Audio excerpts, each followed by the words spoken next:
Today's webinar speakers are Casey Schultz and John Wilson. They're both graduate students here at UC Davis in computational geophysics. Both Casey and John are the current developers of the code Virtual Quake, formerly known as Virtual California.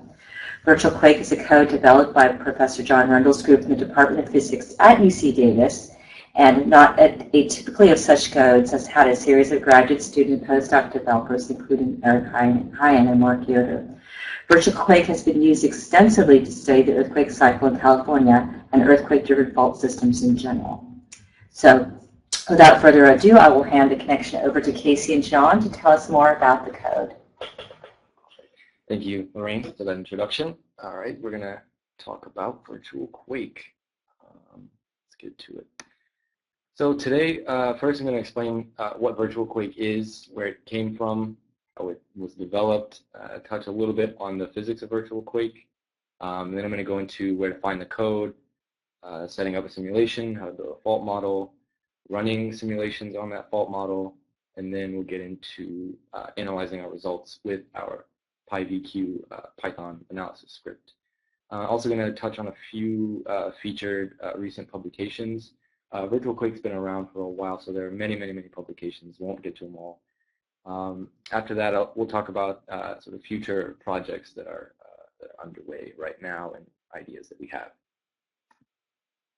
So Virtual Quake, it's a pretty old code. It's been around since 1989 when John Rundle first proposed the slider block model, Virtual California. Through the 90s and early 2000s, the simulator first sort of appeared in its initial form. In early 2000s, Professor Rundle first used it for simulation-based seismic hazard assessment for California. But it was only, at that time, it only included vertical strike slip faults. It was very simple. Through the early 2010s and to today, it's gotten a lot more complex. Now we simulate fault models of any arbitrary geometry. 2012 was a big year.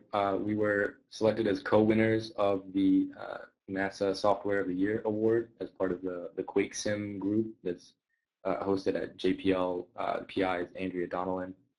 And also that year, a series of Bulletin of Seismological Society of America papers were sort of a focus on earthquake simulators that compared four major research efforts, Virtual California, RSQSim, AllCal, and ViscoSim. We all simulated the same full California fault model, and the results were compared and discussed. And today, Virtual Quake is the new name we're going with to reflect the more abstract modeling capabilities. It's not restricted to just California. It really is a sort of an earthquake modeling tool, and that's reflected in all of the additional the fault model building tools we've added, the simulation analysis scripts, and the Python library that we provide called QuakeLib. So just a summary of the papers in that earthquake simulator comparison. The first one shown in that blue square is the one that describes Virtual California. And then the next two are the summary papers. One describes the assumptions that the various simulators use and simplifications we have to make to get a computationally tractable model up and running. And the second paper was more of a sort of a summary of the results and seeing that all four earthquake simulators were pretty consistent with the observed earthquake rates in California. So that's sort of the basic sort of verification in the last couple of years for Virtual Quake. Let's move on to basics of Virtual Quake. So just going to sort of outline the simulation flow. I'm going to discuss each of these parts in detail in later slides, but the first part of the simulation is where we partition all of our faults into the interacting members of the simulation, which are the fault elements. It's the discretization or the grid size that we choose for our faults. Typical sizes are like 1 to 3 kilometers. After we grid up all of our faults, we compute all the stress interactions between each pair of fault elements. We use Green's functions similar to Okada's half-space Green's functions. And we pre-compute all of our interaction matrices before the simulation so that we only need to reevaluate the stresses given the current state of the simulator at any time during the simulation. So after we pre-compute all of our Green's functions, we start building stresses at the observed rates. Since we have our pre-computed interaction matrices and we build stress on them linearly, we can solve for the time of the next static failure. And then we advance the simulation of that time, allow the first failure of the system to occur. We allow some slip, and we recompute stresses from that initial slip. And we see which other fault patches are going to join the rupture, and that's our rupture propagation phase. And then we just cycle between the long-term interaction and the rupture propagation, going from event to event. That's the basic sort of flow. So this is a pretty dense slide. I just threw sort of a summary of all the physics of virtual quake on here. Of course, we'll provide reference papers if you want any more detailed explanation of these properties. But virtual quake is, in essence, a boundary element, elastic half-space code. We don't include any layers yet. We don't include viscoelasticity yet. The simulator is just designed to simulate earthquake sequences and stress interactions, sort of elastic stress transfer between faults over the time scales of 10,000, 100,000 years. There's no limit on the time scale at which you run it. It's just your simulation, sort of your simulated earthquakes sort of reach a steady state after a certain amount of time, depending on your fault model. So the input to the simulation is, of course, the fault model. You have to specify your fault geometry, where your faults are, what dips and rakes and strikes and all of that. We provide tools to build these from that sort of basic description. Like I said, our faults are then meshed into the interacting members of our simulation, the fault patches or the fault elements. And typically they're 1 to 3 kilometers. The smaller you make them, then the much greater your computational costs are. Each fault patch, each piece of the fault in a simulation experiences chaotic elastic rebound. Each element in isolation just builds stress due to the long-term stressing rate that we prescribe in the fault model. And once it reaches its critical stress, it fails. It slips and it releases stress. But it gets chaotic whenever we combine all these differently oriented faults and build an entire interacting fault system. And so, like I said, we compute all of our stress interactions by stress Green's functions like Okada 1992, and they're pre-computed. Our failure, or our beginning of an earthquake criterion, is governed by the Coulomb failure function, like described in Stein 1999, and also described in detail in our virtual quake failure, our virtual quake papers. We also allow dynamic failure, so fault patches are allowed to join the rupture even if they have not reached their critical stress threshold, if they satisfy a condition that I'll describe on the next slide. The dynamic failure is governed by one of our 2 free parameters, the dynamic failure coefficient. You specify it based on how much you want to facilitate rupture propagation. If you set it to 0, that means that at the time that any piece of your fault reaches its critical stress, the entire fault will fail and slip together. Or you can make it more restrictive and turn it up to 1, 2, and we have an additional free parameter that governs our stress drops. That one's a little bit more complicated to describe, and I guess I'll refer you to the manual if you really want information about that. It just governs sort of how much slip we have given a certain stress level. We also have many other optional parameters. We can incorporate slip weakening, that the fault patches are allowed to slip farther and farther the larger that the rupture grows, and there's many other parameters. So that was a quick and dirty overview of all the physics behind virtual quake. So I'll show you a little bit of the interaction model. Basics here are just that we had a fully continuous model. We need to integrate our stress tensor across the entire space of the model. But since we discretize our faults into elements, we only need to sum the stress Green's functions over each fault patch, and then the bottom set of equations for shear and normal stress show that if we can pre-compute, I'm going to try to point this pointer if it works. I don't see it. Oh, there it is. So we pre-compute these T, A, and B. These are our Green's function matrices for the amount of stress increase or decrease on element A due to some slip on element B. So we pre-compute the matrices. We only need to reevaluate the shear and normal stress by resumming the Green's function value times the current slip deficit on each fault. And here's the basics of our earthquake model. Like I said, we use a Coulomb failure function for static failure, in that we set our failure stress to be our coefficient of friction times our normal stress, and we keep increasing the shear stress until we get to a CFF of 0, meaning we have static failure. Coefficient of static friction is derived from our fault parameters. And on the right-hand side, this is our slide is running away from me. This is our criterion for dynamic failure. Essentially, it states that, so eta is our dynamic triggering factor. Let's say it's 0.5. If it's 0.5,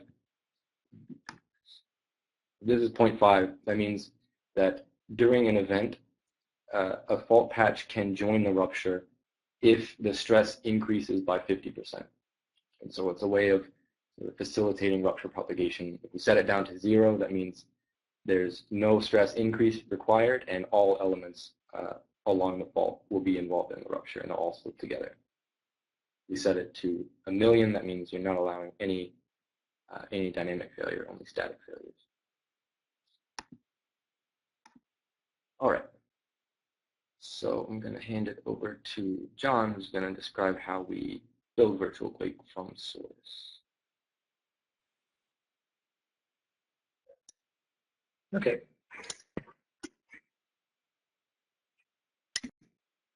So the process of downloading Virtual Quake and actually building it on your own computer is actually very straightforward. Let's get rid of this pointer. So the most stable release is going to be at the CIG website, Geodynamics Software and VQ. You can also obtain the most recent leading edge update from our GitHub repository, which is geodynamics/VQ again. And because VQ is now continuously integrated on a CIG server, we know that even the builds we have posted to the GitHub repository are usually guaranteed to at least build correctly on most Linux distributions and Mac OS. So even if we haven't decided that it's ready for a stable new release, it should function. We have no foreseeable plans on supporting Windows at this time, but any Unix-like system should work fine. And once you download the source from either of the above locations, actually building it and installing it is very straightforward. It's all through CMake and Make. So you just create a build directory within the Virtual Quake source folder. Navigate to that directory and CMake, Make install, and you're all set. And you can start running simulations.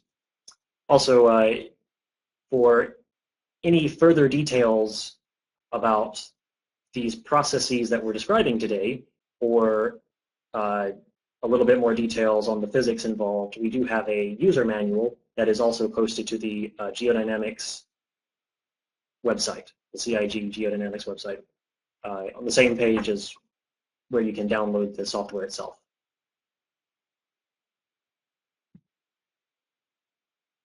We also include, after you've built and installed the Virtual Quake and QuakeLib libraries themselves, there are some basic tests that you can run on your machine. And that's done also very easily, just a make test command. And these are a series of tests that include the software building simple fault models and letting them run for a little while and just making sure that everything checks out. And those run fairly quickly. You can see in this example, it took about a minute to run all the tests. And that will let you know if anything is needing updating on your computer or if there are any problems. So let's just start walking through how to actually, once you have the software installed, how to actually create some fault models and earthquakes. So the way we currently construct the earthquake fault model that it's actually run in the simulation is from trace files. And these are text files that contain defining points along the trace of the faults that you're trying to simulate. And you include the latitude and longitude of this point and other parameters of the fault at that location, like the dip angle, the rake, slip rate, what the total depth of the fault is at that point, and how much of the slip rate is actually aseismic slip, which we do handle in the simulation. So once you have a trace file, which again, as you see, is actually a fairly simple file to put together, you can run the mesher, which is a piece of the code that takes individual trace points, interpolates all of the given data between those trace points, and then constructs the two-dimensional surface of the fault, discretized into the square elements that Casey mentioned earlier. And we can talk about actually running the mesher. So this block of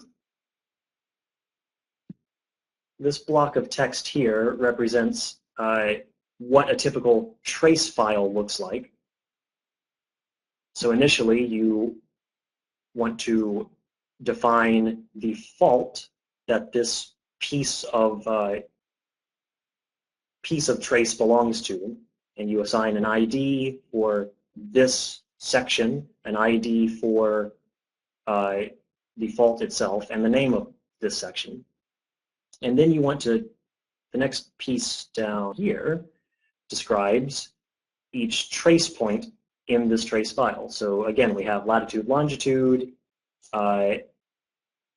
dip, slip rate, depth, aseismic slip fraction, and also included are a couple of Lemay parameters for the material properties of your rock that you're simulating. These go into the elastic stress transfer later down the line. And up here is the actual command you would throw into a terminal to turn your trace file into this more detailed model that the simulator actually uses. So you invoke the mesher, and then you can say import a file, and this parameter, you need to define what your trace file is. Since we do support another file type called EQSIM, you need to specify what type of file you are importing. So here we are importing a trace text file. And we support meshing together many different trace files into a single model. So here we specify another file to import. It is also a trace file. And once you listed every trace file you want to include in your fault model, you tell it what you want to name your model export file and what type of file that will be. For example, this is the text file that the simulator will then load back in and run the actual physics simulation on. You can also, at this stage, export a Google Maps KML file to visualize the fault model that you have just created. And that is detailed here. So here is an example photograph of the KML output from the full California all-cal, this is USURF 3 fault model. And as a slight, this is kind of obviously high altitude far away, we can get a little bit more detailed and zoom in on the Bay Area. And we see all of these faults, and the visualization here is that the fault is raised above the surface of the Earth the same distance that it would be sitting beneath the surface of the Earth, just so you can actually see the faults on a Google map, a Google Earth run. So properties that we've discussed that you can visualize here, you can see some of these faults seem to bounce from point to point and change direction. Each time a fault changes direction, that would be a different trace point that was defined in the trace file. And so, for example, here was a trace point, if you can see the pointer, and here was a trace point. And in between those two trace points that the user provided, the mesher went in and said, well, that looks like it should be 7 elements long and 3 elements deep, and it populated it accordingly. All right. So now that you have your earthquake fault model ready to run, you can actually run Virtual Quake, the physics simulator. So to do this, you want to create a parameter file that includes all of the parameters for this run. And we can just run through the basic things that you want to specify. These are not all of the parameters you can possibly run, specify, but these do let you know the most commonly used parameters that you're going to specify. So first you have the start and end times of your simulation. This just specifies the time range that you want to run.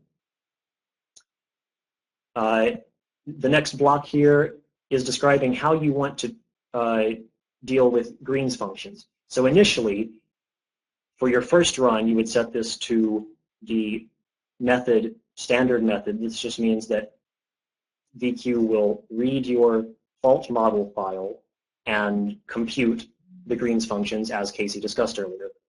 And then it will store them in this Green's output parameter file. And that's an HDF5 file. Alternatively, if you've already run your simulation once and you don't want to go through the whole process of recomputing the Green's functions, you can tell Virtual Quake to read in a previously computed Green's functions HDF5 file, and that saves the calculation of all of these stress interactions at the beginning of the simulation.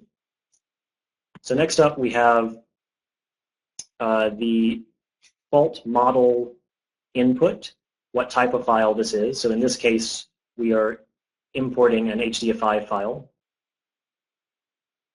And then here is the specification for the file where you want to put all the information of the simulated earthquakes after your simulation is run. The next block are the 3 parameters that Casey discussed earlier. These are the stress drop factor and the dynamic friction factor. And finally, we have the functionality available to save the stress state of the simulation as the simulation runs. So in this case, you specify a file name for the checkpoint. And then this last line here defines how frequently you want the simulation to back up the stress state in case of a failure at some point, in case your power goes out, or in case you want to pick up a simulation from a defined starting stress state.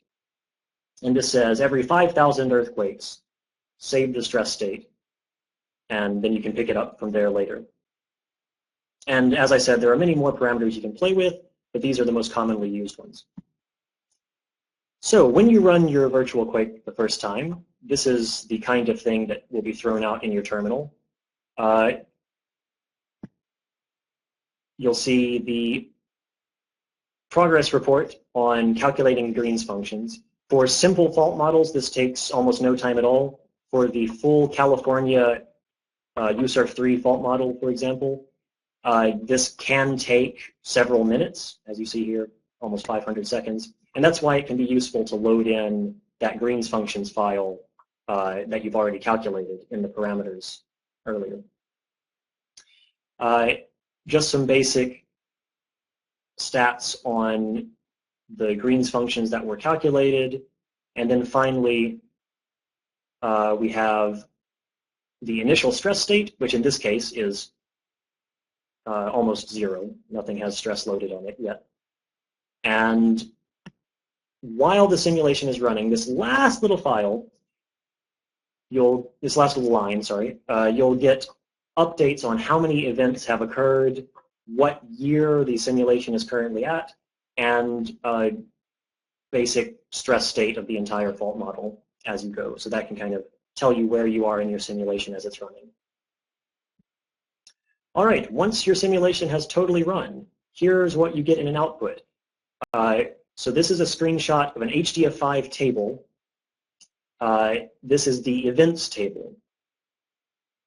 So you would open up the output HDF5 file in whatever HDF5 reader you choose, and open up the events table within that file. And here we have just the basic stats you would need to know for every earthquake that was simulated. Here we have the ID of the earthquake, the year that it occurred in the simulation, the ID of the individual element that was first to fail in this earthquake, and the total magnitude of the event. And then we also include the initial and final shear and normal stresses for all the elements that were involved in that earthquake. So that can tell you how much total stress was relieved during an individual earthquake. Next, we have the other table that's in this output HDF5 file, which is the sweeps table. And this has even more detail on every single check during this, this rupture propagation process that Casey discussed for every single element. So for example, we have the first table, the first column says which earthquake you're looking at, which event, which cycle through the entire set of involved elements you're in, and then element by element, which element you're looking at right now and which you're testing to see if it will slip further or join the rupture. Then how much that element slips, the area of that element, which usually is very similar for all of the elements in your model. And then further stress states, the final and initial shear and normal stresses for that element. So a lot of data in case you need to mine whatever you want from your simulation. All right, now I will throw it back over to Casey to talk about some of the recent publications and other work that is happening right now. All right, so as John said, here's just a list of the last 4 virtual quake publications to get an idea of the type of research that we're doing with our simulator. So the first is sort of a state of VQ paper, just listing sort of the state of the simulator, all the new additions to the analysis tools that we've added in the past few years, mostly detailing the sort of geodetic side of the code, in that we can model, for each simulated earthquake, we can model the coseismic deformations, the surface deformations. We can make INSAR interferograms, coseismic gravity changes, and I'll show those in detail later. The second publication is a more detailed analysis of how how it implemented the coseismic gravity changes with Green's functions coming from Okubo's paper. The fourth one is very interesting. It is a detailed analysis of the earthquake recurrence statistics in the region near the U.S.-Mexico border where the El Mayor Cucupa earthquake happened in 2010. And it shows that using some of our analysis tools that produce plots of earthquake probabilities as a function of time since the last earthquake in some region, you can sort of separate out our faults into sort of two seemingly distinct categories, in that some faults sort of drive themselves in a sense. They sort of play by themselves. They just load stress and then fail in a pretty sort of predictable fashion, whereas others are very unpredictable in that the probability of an earthquake on one of these faults actually goes up after an earthquake just happened, meaning there might be some sort of triggering behavior, and that's discussed in detail in the last two papers here. These are definitely not all of the virtual quake sort of studies that we've done. There are 12 publications that are listed on the CIG website at that link shown below, and there are many more stretching back to the original Virtual California proposal paper in 1989.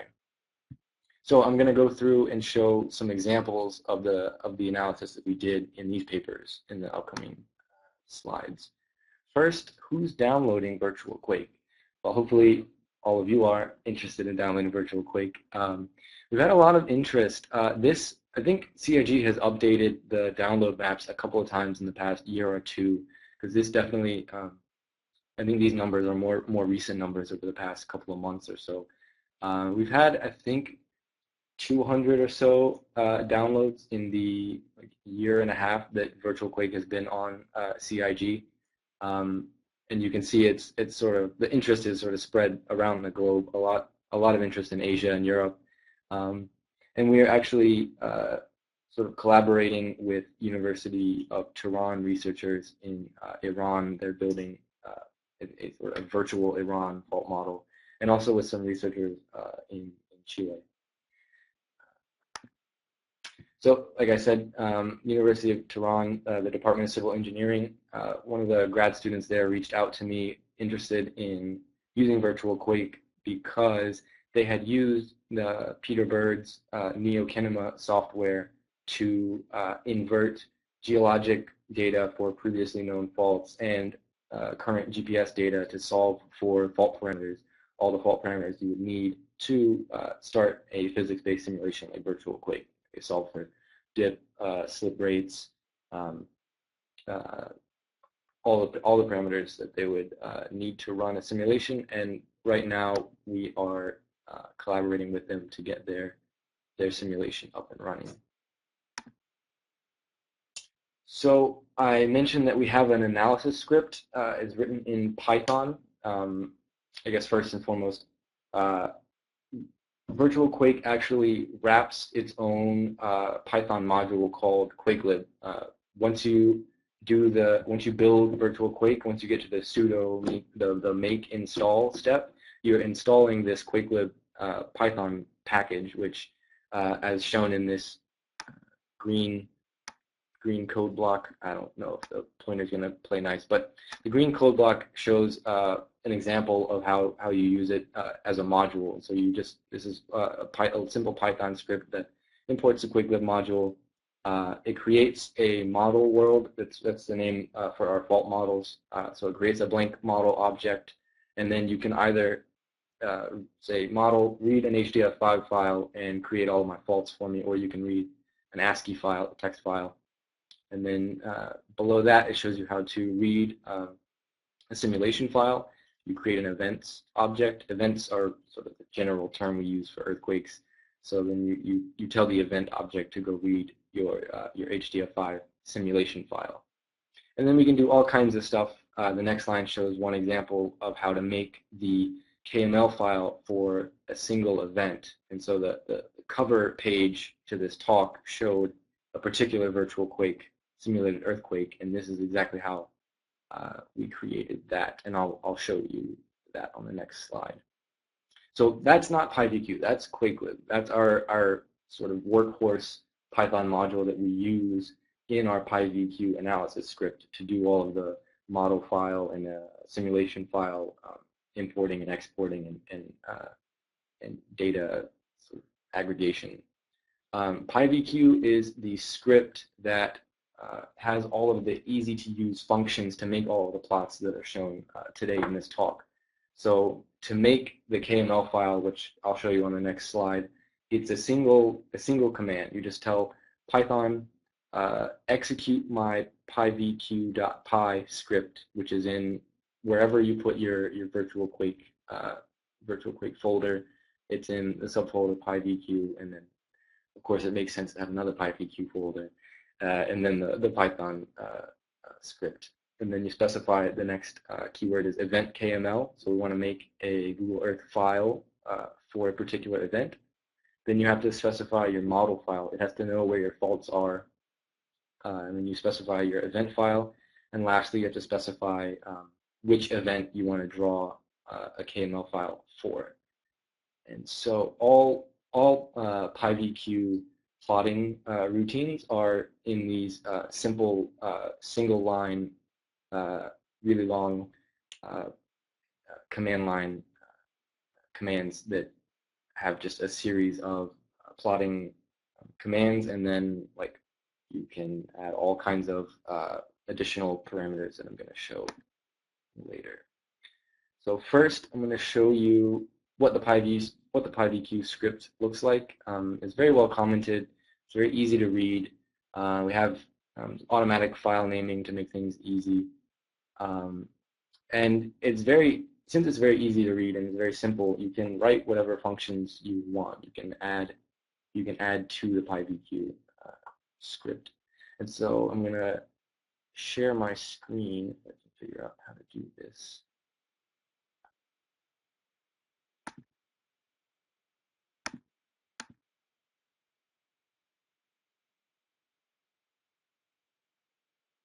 Lorraine, can you help me? I forgot how to share my screen.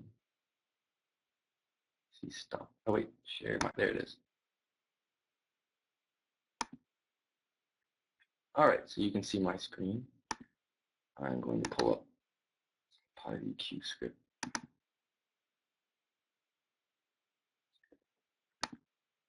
Oh, there it is.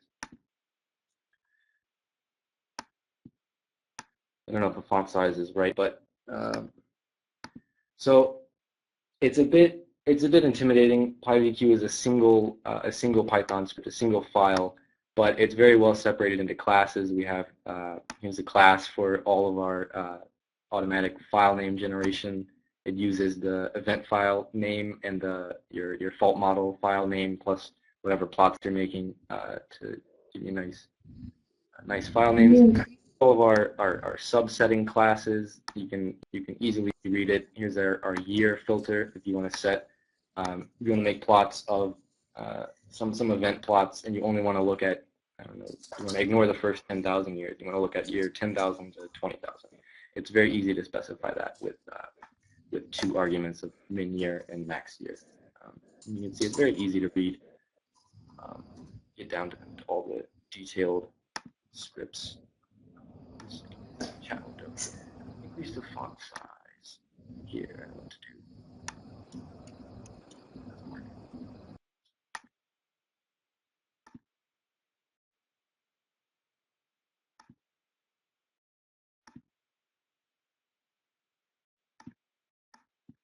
How is that?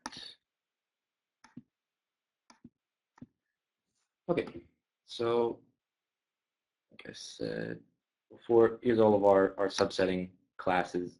Very easy to read. We get down to all of our plotting functions. It's very well commented. I don't want to show too much source code, but you get the idea. Back to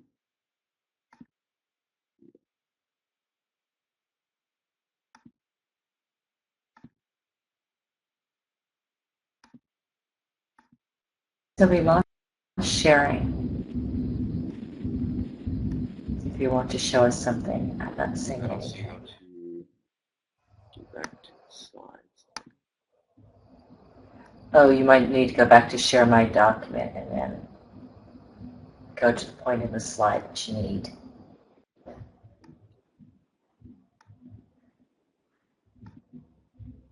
I can bring that up. Do you want to go back to your document? Yes.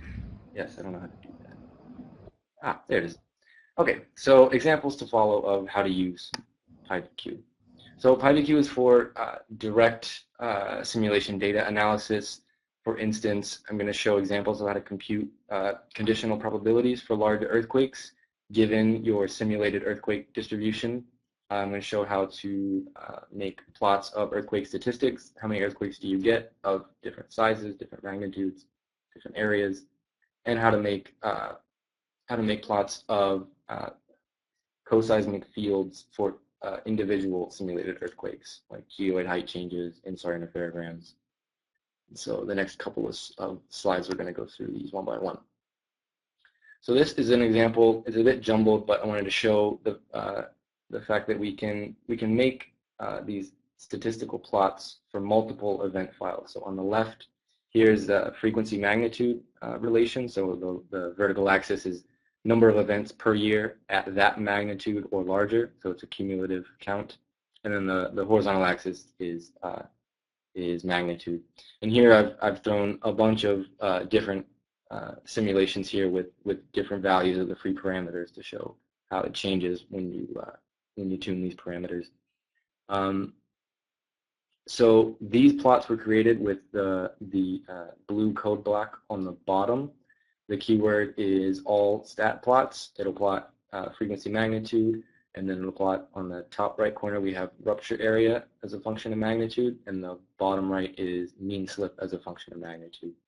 The red line for the frequency magnitude distribution is the observed earthquake rates in California as provided by the USGS. And then on the right, we have empirically derived scaling relations from Leonard 2010. And so like I said, we created all these plots with the simple command shown below. It's abbreviated, so it fits here. I didn't list all of the event files, but so we say that we want all stat plots, and we plot all of these three plots, and then you specify each event file that you want to stick on the plot, each simulation file. And so you just say, I'm specifying an event file, and then you just list the number of event files that you want. So for this one, I stuck four different plots. So I need a pretty long command that has the file names for all of those. And then you can make various subsets of these events. So since we have a simulation with a finite number of elements, obviously the simulation is going to break down whenever we look at events that involve only a few elements. Simulation is not going to play well in that case. So I'm going to make the subset that I'm only going to look at earthquakes that involve 10 or more fault elements, and that's the first subsetting command, min number of elements 10. And then I only want to look at the first 10,000 years, so I set the maximum year to be 10,000, and I only want to look at magnitude 5.5 or larger, so we make that subset with the very last min magnitude command. So very simple single line command line commands for PyVQ. Automatic file name generation, very simple. So here is the event KML file that I showed before. I'm going to complicate things and go back to screen sharing and show you. I'm going to show you the actual Google Earth file.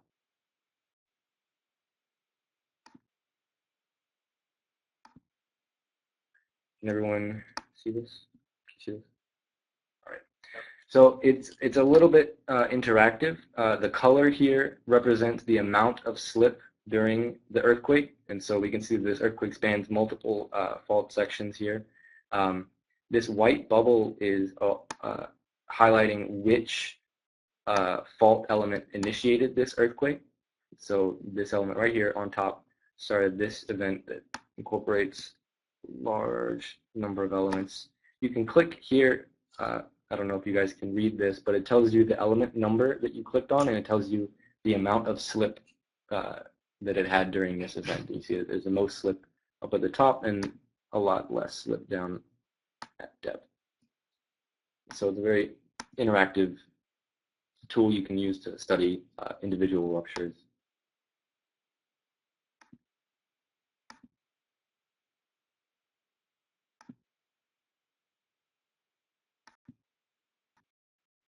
So can we get the presentation back up?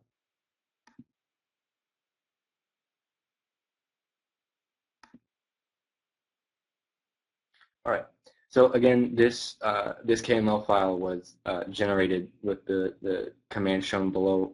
You just use the keyword event KML, and again, you have to specify your fault model and the simulation file that you want to draw your simulated event from, and you have to specify which event. In this case, we used event number 4406. So it's 4,406 earthquake in this simulation. All right, so movies don't work, so I'm going to switch back to my screen again and show you a movie of what a simple earthquake looks like in Virtual Quake.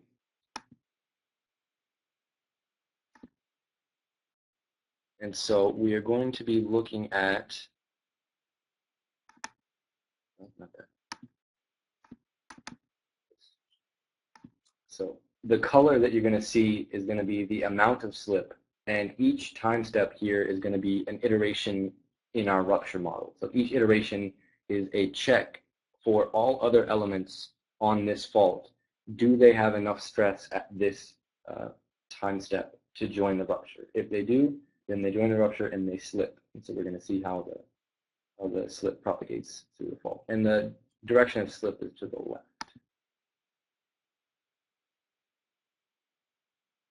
You see that the rupture grows incrementally. I'm going to go back through that slowly. Starts out the bottom left corner, initiates our rupture. It slips a little bit, and then it slips more and grabs the bottom right corner, and then they just go back and forth, triggering all of the other elements on fault to slip. And we get final state is just uniform slip throughout the fault. And I see that we're running out of time here, so I'm going to skip ahead. To the presentation deck. Oh, sorry. What we might do is pause maybe here also for people who need to be leaving. If they have some questions, go ahead and type them in and we'll address them. And that way, those who want to see more of Casey's presentation can also hang out longer if you have the time. And so I'll say that the command for making a movie like that is just event movie, and then you specify the event ID that you like. And so I'll just briefly summarize the rest of it so we can sort of finish on time. It's going to show the stress on the fault throughout the earthquake. Here we can make plots of the conditional probabilities for large earthquakes. So given, say, 50,000 years of a simulation, we can take a subset of the faults. In this case, I want to look at faults that are only on these Northern California, earthquakes that are only on these Northern California faults. The pointer's not going to work for me. Oh, there we go. So I take earthquakes that are magnitude 7.5 or larger on these faults that we had in our simulation. I see there's a mean recurrence of 98 years. And we can use those, the times between successive earthquakes on those faults to draw our conditional probability distribution here, which is probability of the next magnitude 7.5 as a function of time since the last magnitude 7.5. And we can infer that it's been 109 years since we've seen a magnitude 7.5 on these faults, and that puts us here in the distribution of recurrence times and gives us a 50% chance of a magnitude 7.5 in the next 55 years. And to make all of these plots, we have the command below where we specify the fault traces, which are shown here. plot conditional probability versus time, shown here. Plot the waiting times, so the time to the next earthquake as a function of time since the last earthquake. It's this plot, and our minimum magnitude subsection, and then our subsetting, and then our section subset to select only these faults. You just specify the section ID numbers that are in your fault model. We can do the same thing for magnitude 7.0 or larger in Southern California.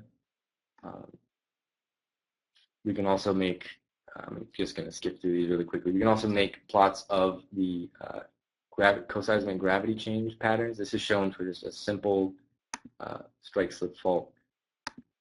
These are the total gravity changes at the surface. Again, just with that command. And we can extend these to make gravity change, coseismic gravity change plots for simulated earthquakes. So there's a pretty big one, magnitude 7.88 on the northern San Andreas. This is the modeled gravity signal you'd see if you had a dense network of gravity sensors on the ground. And there's a command for this plot. We just say that we want a field plot, and we want our field to be gravity. If we wanted INSAR, we'd say field type is INSAR, and so on. We have a lot of side projects going on right now. One that I'm working on is combining virtual quake with a tsunami propagation code called Tsunami Squares from Steve Ward at UC Santa Cruz. And by combining the two, we can turn our simulation output, which is our simulated earthquake catalog, into a simulated tsunami catalog by taking the ground deformation from our simulated earthquakes and setting that as the initial condition to a tsunami simulation. John, you want to talk about roughness? I don't know if I have enough time to talk about. Being quickly go through. All right, so that's Tsunami Squares. Let's skip to a really cool future project that John is going to be working on. Yeah, I want to talk about briefly. So this project we're going to incorporate soon into the PyVQ analysis suite is the problem of spatial verification of earthquake simulators. So all of our simulated earthquakes obviously take place directly on top of whatever fault model you load in, but real earthquakes are oftentimes displaced from known large faults. You can see the locations of earthquakes from our simulator and from real life, all of the magnitude 6s and above in California since 1980. So the way we go about maybe approaching this problem is by smearing out the output over all of space using the epidemic type aftershock model, which should, to finalize that discussion, the result are these pretty cool rate maps that cover the entire area of whatever test region you desire. This is just California. And now you can actually do forecast verification for spatial forecasts like this. And here's an example of the scores that we got using the ROC method for forecast verification. I won't go into that at the moment. But it's pretty cool that you can maybe use this functionality with any earthquake simulator. Here we did it for all of the simulators involved in the 2012 earthquake simulator comparison analysis. And one final project we have in the pipeline, which illustrates kind of the flexibility of our virtual quake simulator, is that you can get a lot of science, you can get a lot of interesting results by just doing very simple modifications, not to the source code of virtual quake itself, but to the trace files that you load in. So for example, we want to look at how adding some roughness to faults can change the statistics of the earthquakes that you produce. And here we have a Google Earth image of just a single flat test fault, 192 kilometers long. And this is how Virtual Quake would normally load in a single trace point at one end and a single trace point at another. It would just do a flat meshing. But we just made a quick little Python script to take a trace file and add a whole bunch of intermediate trace points displaced at various points. And the result is you go from a smooth fault to one with all of this cool roughness. And we didn't change the simulator itself at all. We just changed the trace file that we load in. And so now we're looking forward to doing some cool science with this new kind of model. So you could do this with other parameters. You could modify your slip rates or your dips or your locations. And all that's all just from easy scripting that deals with the trace file itself. All right, so we are now through our presentation, and thank you everyone for attending. Thank you. Questions? For hanging in there through our technical difficulties. I think Thorsten is applauding you. If you have any questions, please just go ahead and type them in the chat window. I believe everybody's mics are enabled, so you can also just speak up. And the first full presentation will actually be posted on our website along with recording sometime during the next week. So if you want to look at more of the slides and details, please check back to our website at geodynamics.org for that and for the recording. While people are pondering the questions, I'd like to also do a little advertisement for our winter series. In the winter, coming back in January, we'll begin our series on uncertainty and verification and validation. We are very fortunate to have several leading experts in the field kicking us off, who will introduce us to the topic, followed by several talks with applications to earth sciences. So we urge you to log back in on January 14th for William Overkamp, who's the author of Verification and Validation in Scientific Computing, and on February 11th for Habib Najjoum, who leads a research program at Sandia National Labs in computational reaction flow and uncertainty quantification. So Casey's also posted a link to the webinar video. We will post there. I don't see any typing. I don't hear any chirping out there. So I would like to say thank you again for Casey and John for taking your time out today to deliver us this webinar. And thank you, everybody, and have a wonderful holiday season. Thank you all. Yeah, thanks.